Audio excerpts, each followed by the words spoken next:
உன்னை பத்தின விஷயம் எப்ப தாட்சாயணிக்கு தெரியுமோ நினைச்சு நினைச்சு என் நெஞ்சு திக்கு திக்குன்னு அடிச்சுக்குது. கேடயமா வச்சுக்கிட்டு அந்த இலக்கியா என்ன தூங்க விடாம டார்ச்சர் பண்றா.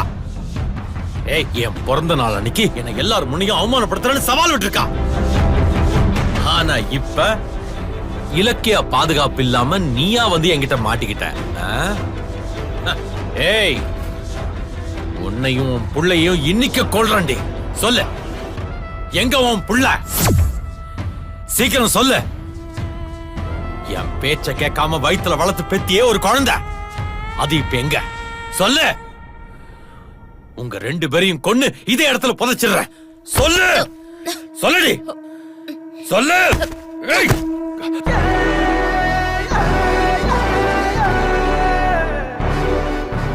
மனுஷனாடா நீ எல்லாம்? சொத்துக்காக 30 வருஷம் கழிச்சு கூட மனசுல ஈவி இறக்கம் இல்லாம கைவிட்ட உறவுகளை கொல்லுவேன் அழிப்பேன்னு அலையிறியே. நீ எல்லாம் மிருகத்தை விட மோசமானவன்டா.